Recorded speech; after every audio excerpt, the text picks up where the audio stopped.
I had a chemical peel done last Thursday, and I knew it was gonna look bad, but I don't know if it's just me, but to me it looks like it's getting worse and worse to the point I can't even look at myself in the mirror.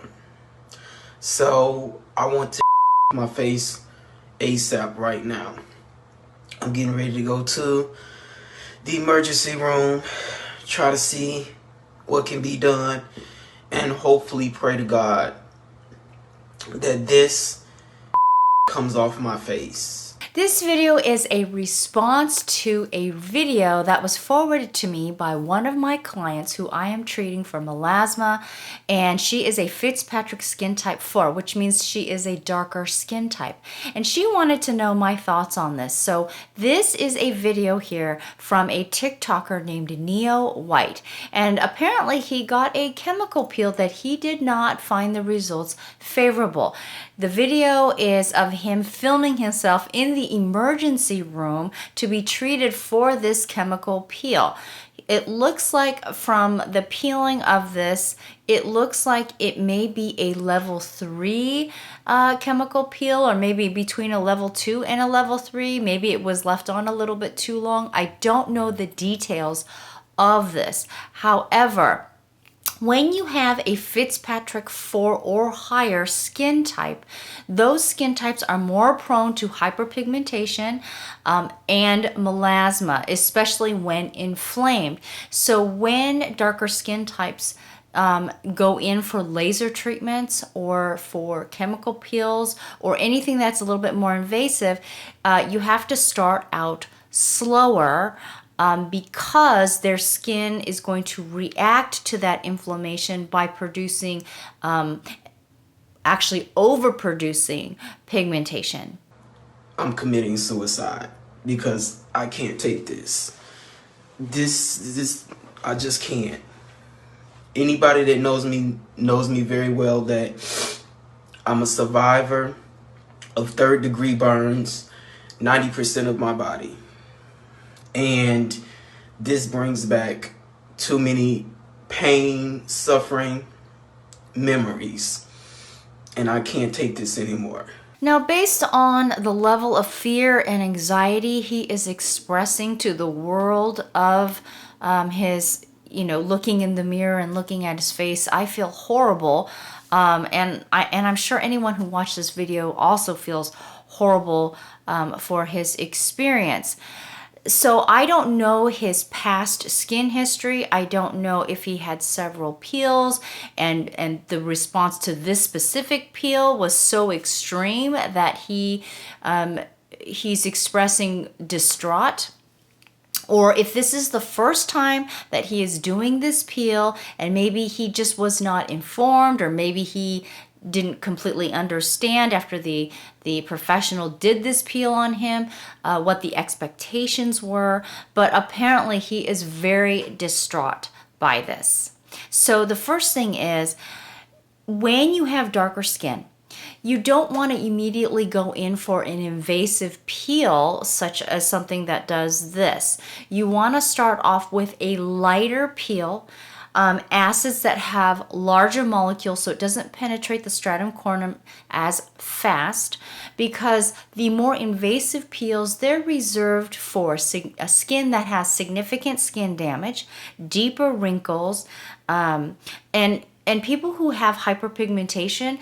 If they've already done the lighter peels and their skin has responded favorably over a series of peels and over several months, then maybe you can do a deeper peel. But it's only after you do those series to see how their skin responds. So I don't know the skin history of this individual, but based on his reaction, he was not prepared for this level of peeling. Now, he appears to be younger with no visible signs of aging that I could tell, or wrinkles or significant hyperpigmentation. So if he came in to see me, I would have actually steered him away, because from the looks of his skin, he doesn't need even a peel. Maybe a little bit more advanced facial, but again, because I don't understand the skin history, maybe he had already talked to his regular professional about this,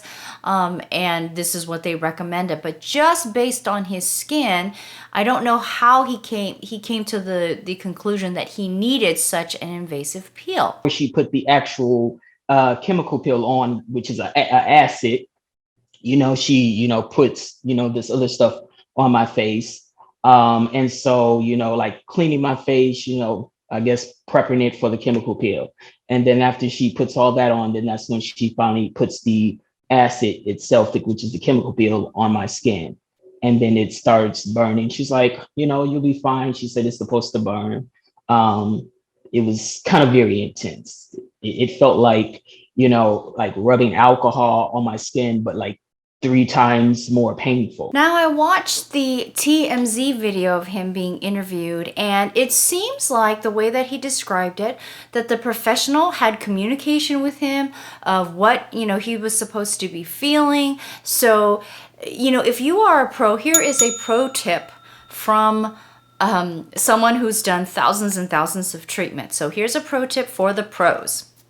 And that is, communication is obviously key. You want to, first of all, communicate even before they come in. You want to ask him or her questions on if they're even an ideal candidate for peels. So you want to ask them if they're already taking any type of medication, and list some of the medications to them that can be a contraindication for performing a peel. You also want to ask them if they've ever had a peel and what type and what their reaction was, and for how long did they do a series. Did they do one? Did they do several? And what type? And based on that, you may be able to see if it's even worth them coming in. And then once if they pass that, then you move forward to make an appointment. You sit down with them. You don't just get them into the treatment room. You typically, whatever professional products that you're using, they already have a form. It's a release form.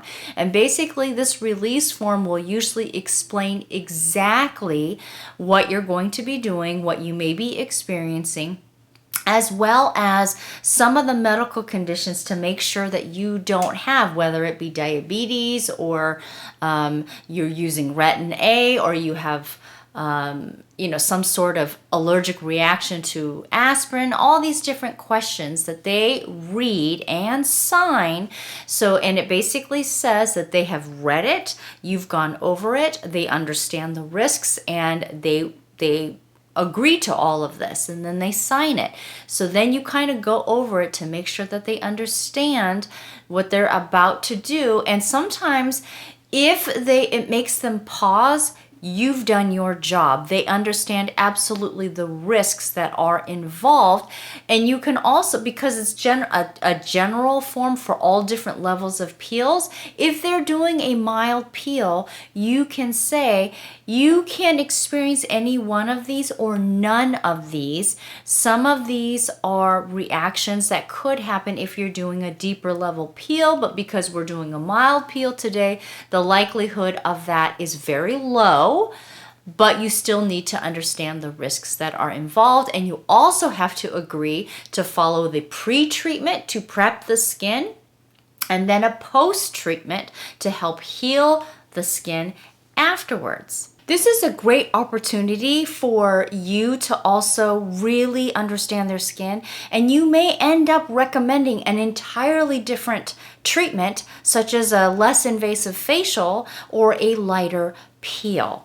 Never ever perform an invasive treatment on a first-time client or a client that comes in and is just visiting for a short time. After she's finished getting doing the chemical peel, my face is white and gray. When the skin turns kind of gray or white during the treatment, this is a process called frosting. And basically what it is the skin is being exfoliated from the acid peel solution. So this process is absolutely normal. So I asked her, I said, hey, aren't you going to remove this off my face? She said, oh, no, you'll be fine. She said, oh, to dry up, a few minutes later, or maybe a few hours later. At this stage of his healing process, it's really important to reduce inflammation and to also use products that help reduce inflammation, increase hydration, and reduce, use ingredients that help reduce tyrosinase or tyrosinase activity. Because if he does not do this, he's not serious about this within the first 6 months or immediately after doing this, he is going to develop pigmentation, because dark skin naturally overproduces pigmentation when it is inflamed. That is the natural response of darker skin types. Now here they are showing that they're using red light, and red light has been shown to reduce inflammation. So once you do that, it will suppress a lot of the melanin production. So that is going to help here. Now, I don't know how long he was under the blue light and what type of blue light that they were using, what level of light, because typically, well, not typically, clinical studies have shown that skin that is exposed to blue light, especially Fitzpatrick skin types 4 through 6, it stimulates melanocyte activity, or it stimulates the tyrosinase or tyrosinase, the enzyme that is needed for the melanocyte to make that pigment turn a color. So typically the darker skin, when it is inflamed, it is going to, more oftentimes than not, it's going to overproduce pigmentation when it is inflamed. So given that he already had an invasive chemical peel, he's in the earlier stages of healing his skin, why they would expose him to blue light? Although clinical studies have shown that red light, when exposed to red light, it reduces inflammation and it speeds up healing. So this is great for anyone that has done any type of post-treatment, that darker skin are more photosensitive. So my recommendation is that if you would like to do this type of therapy, it is recommended, and is probably better, that you go for shorter periods of being exposed to red light over a longer period of time versus longer periods of exposure to the red light over a shorter period of time. And it is important to note that many of the clinical studies that are out there, when they expose different types of lights to darker skin, typically it's Asians, Fitzpatrick 3, 4, 5, and 6. And there's not a lot of studies that are done on very dark skin types. So please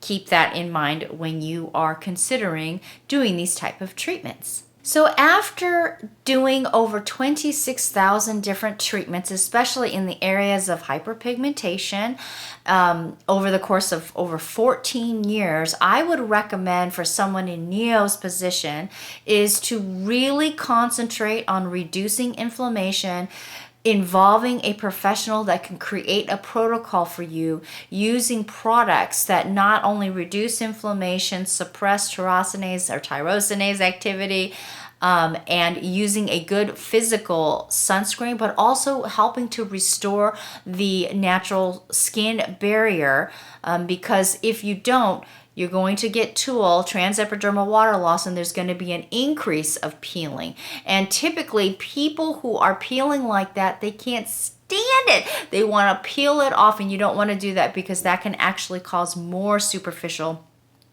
scarring, or it could be even deeper depending on how much of the skin is peeling off. You actually want to let it just naturally kind of slough off naturally, which can drive them crazy because they've got all these like skin hanging off of their face. So I hope he is able to find a professional that can create that protocol for him. And for all of us professionals who have been on the other side, you want to make sure that your client takes this seriously and communication is absolutely clear on the expectations. So hope that helps. And remember, makeup is an art, skincare is a science.